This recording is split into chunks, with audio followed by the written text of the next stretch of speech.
Bonjour tout le monde et bienvenue sur la Panzer Division Aero. Je suis ravi de vous retrouver aujourd'hui pour un tutoriel de l'atelier consacré au montage des chenilles maillon par maillon avec la réalisation de l'effet sagging, qui consiste en fait à reproduire l'affaissement naturel de la chenille supérieure entre les galets de retour, ce qui est quand même beaucoup plus réaliste et plus joli que de faire une chenille tendue et droite.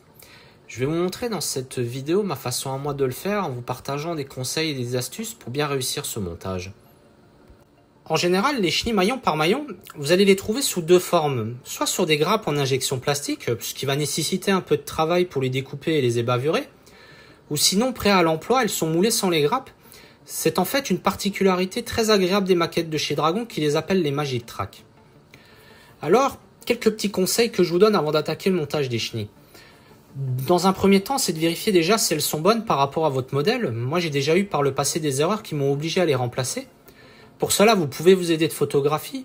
Et moi, j'utilise ce livre qui regroupe en fait tous les patins de chars allemands de la Seconde Guerre mondiale. C'est une véritable bible. Et vous voyez ici que rien que pour le Panzer 3 et 4, on a quasiment une douzaine de modèles différents, sans compter les versions pour l'hiver type Haussketten et Winterketten. Autre point important, c'est de vérifier que les chenilles que vous propose le fabricant de la maquette soient utilisables et bien reproduits. Vous voyez ici que le moulage est vraiment très grossier. Les parties extérieures devraient être creuses, elles sont remplies de matière, et on a beaucoup de pastilles d'injection et de bavure, ce qui va nécessiter un travail assez conséquent pour les nettoyer. Seconde chose, c'est de faire un essai avec quelques morceaux pour voir comment les pièces s'ajustent entre elles. Ici, on peut voir que les pièces ont du mal à s'emboîter. Alors, dans ce genre de cas de figure, il vaut mieux les remplacer par des modèles plus récents en métal, en impression 3D, etc. Et le dernier point, et je dirais qui est le plus important, auquel il faut vraiment faire attention, c'est le sens de la chenille pour éviter de les assembler à l'envers, mais aussi le côté. Car en fait, le côté gauche et le côté droit ne sont pas du tout pareils. Alors pour vous expliquer, on va changer d'échelle, on va passer sur quelque chose d'un peu plus gros, avec des véritables patins de Panzer que je possède. Alors il vous imaginez qu'on venait avec une tige dont l'extrémité était plus épaisse et arrondie, et de l'autre on y venait mettre une goupille pour empêcher la tige de ressortir. Alors un petit peu plus d'explications avec ce schéma issu de ma documentation, pour bien comprendre le système de montage des chenilles de chars allemands. Pour assembler notre chenille sur le train de roulement, on va devoir monter temporairement les pièces qui le composent. L'astuce, c'est d'utiliser du masse-colle, qui est un liquide de masquage comme colle temporaire.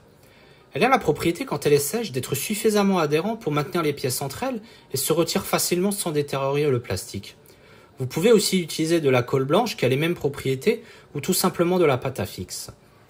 Je monte ainsi les galets de route et les galets de retour en veillant juste à bien les aligner pour éviter de créer des contraintes sur notre chenille qui pourraient la déformer.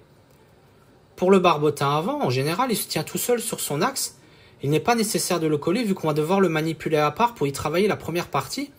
Veuillez juste à vérifier que la pièce tient bien effectivement tout seul. Et le plus important, en fait, c'est la roue tendeuse, qu'on ne colle jamais. Parce qu'elle va nous servir à faire les derniers ajustements entre la chenille du haut et celle du bas.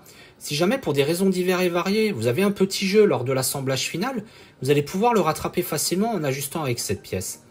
C'est vraiment tout à la fin, quand la chenille est posée parfaitement, qu'on colle la roue tendeuse avec son axe. Et pour vous donner une idée de sa position en général, en se basant sur la notice, on l'incline environ de 45 degrés vers l'arrière, comme vous pouvez le voir à l'écran. Pour vous aider pour le montage, je vous conseille de faire l'acquisition de ce qu'on appelle un assembleur de chenilles. C'est un outil équipé d'une partie mobile pour le régler dans le sens de la largeur, et vous venez glisser dans la rainure vos pièces, ce qui permet de réaliser un assemblage parfaitement droit. Moi, je possède celui en métal, mais il en existe également en plastique, en impression 3D et également en bois, découpé au laser. Il y en a en fait pour tous les budgets. Je vous mets quelques liens dans la description de la vidéo si vous souhaitez en faire l'acquisition. Alors, la réussite de votre montage va dépendre aussi de la colle. Alors, évitez à tout prix la colle à aiguille de chez Revell, qui est vraiment très agressive et qui a tendance à faire fondre le plastique, ou les modèles de colle avec des pinceaux très épais. Je vous recommande en fait celle de chez Tamiya, la Extra Fluid, c'est-à-dire qu'elle va s'infiltrer par capillarité dans les interstices et dans les zones de contact entre vos pièces, et elle a en plus la propriété de sécher très rapidement. Dernier préparatif, c'est de préparer le nombre de patins qui sera nécessaire pour la chenille. En général, des fabricants en mettent toujours un peu plus dans les sachets, et bien sûr de faire la différence entre ceux qui vont être utilisés pour la chenille gauche et ceux qui vont être utilisés pour la chenille droite, et d'éviter de les mélanger. Utiliser l'outil d'assemblage, c'est très facile.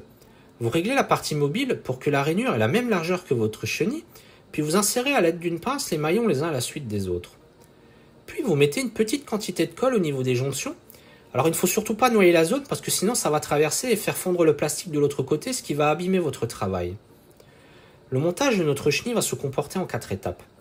La première partie, c'est de réaliser une petite section qui va couvrir environ un quart du barbotin avant, que je positionne de manière que la suite de la chenille soit parallèle avec les galets de retour, comme vous pouvez le voir à l'image. Puis je viens avec un réglet mesurer la distance nécessaire pour arriver jusqu'à la roue tondeuse, ici approximativement 14 cm. Puis j'assemble ma chenille avec l'outil.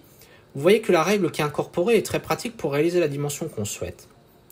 Il faut ensuite entendre environ 5 minutes pour que la colle est suffisamment prise et maintienne les maillons entre eux pour que vous obteniez un ensemble suffisamment rigide pour ne pas que les pièces se disloquent quand vous allez les manipuler.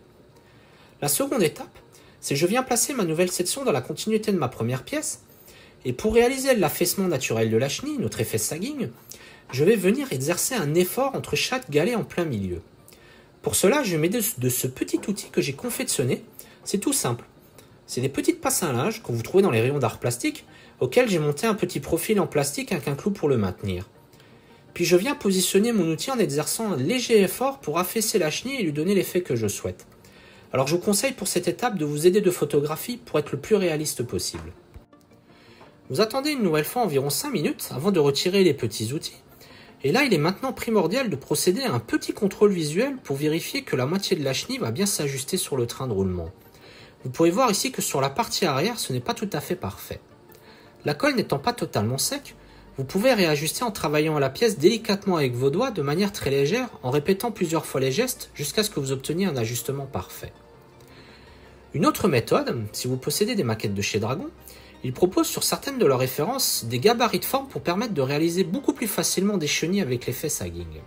Sur le même principe, vous préparez la longueur nécessaire et vous venez contraindre la pièce sur son support à l'aide de petites pinces à linge et vous attendez quelques minutes avant de la positionner sur le train de roulement. Et là, vous voyez que l'ajustement est parfait du premier coup. C'est un outil astucieux que j'utilise depuis des années et je pense qu'avec l'arrivée de l'impression 3D, des créateurs pourront nous proposer ce type de gabarit pour différents chars, ce qui va rendre l'expérience du montage plus agréable et facile. Après une nuit de séchage, petit conseil, vous reprenez votre pièce et vous exercez un petit effort pour vérifier que tous les patins soient bien collés et détecter les éventuelles zones où un recollage va être nécessaire, comme ici. Vous voyez la pièce qui est trop fragile à cet endroit. Je termine avec un petit nettoyage au stylo de fibre de verre pour enlever les traces et les résidus de colle pour favoriser plus tard l'accroche des peintures et des produits de vieillissement. Puis j'assemble temporairement, comme pour les pièces du train de roulement, la moitié de ma chenille avec ma colle temporaire. La troisième étape de notre chenille, c'est de faire la partie arrondie qui va venir sur la roue tondeuse. Ici, il faut qu'elle couvre environ la moitié. Alors oui, je triche un petit peu, parce que j'utilise une autre roue issue de ma boîte à rabio pour ne pas avoir à décrocher celle que j'ai collée temporairement sur la maquette. Puis une nouvelle fois, je fais les différents ajustements jusqu'à ce que j'obtienne un résultat qui me convienne. Puis comme pour la chenille du haut, je viens mesurer la distance nécessaire pour compléter et j'assemble la longueur. Et si vous avez bien compté le nombre de patins au départ, à la fin, en fait, il ne doit plus vous en rester. Il se peut par contre que vous soyez obligé d'en rajouter un ou deux supplémentaires. Puis je colle ma section avec mon arrondi pour obtenir la seconde moitié de ma chenille et j'attends environ 5 minutes avant de la mettre en place. Pour l'assemblage, je retourne la maquette et je viens dans la continuité de la partie inférieure du barbotin avant et je viens mettre en forme la chenille sur les galets de route qui doit rester droite, ce qui est forcément plus facile. Puis je termine en mettant un petit morceau d'adhésif si c'est nécessaire. Et vous voyez ici que le petit jeu qui reste au niveau de la roue tondeuse, on pourra l'ajuster du fait qu'on n'a pas collé ces pièces. Et pensez aussi à une chose, la chenille n'est pas collée, elle repose juste sur le train de roulement, donc tous les derniers petits écarts vont disparaître lors de l'assemblage final. Et voilà, on arrive à la fin de ce montage. Comptez une soirée, environ 2 heures, pour faire l'assemblage tranquillement des deux chenilles. J'espère que ce tuto va vous servir pour mieux appréhender cet exercice et vous aider à vous lancer si jamais vous n'osiez pas le faire. Bien sûr, si vous avez des questions, n'hésitez pas à me contacter, je répondrai avec grand plaisir. Merci de m'avoir regardé et si tu as aimé, n'hésite pas à t'abonner, comme ça tu seras informé de la sortie des nouvelles vidéos. Et en attendant, merci pour votre soutien, vos messages et vos encouragements, ça me motive à continuer l'aventure. En attendant, prenez soin de vous et à bientôt dans l'atelier. Ciao les copains!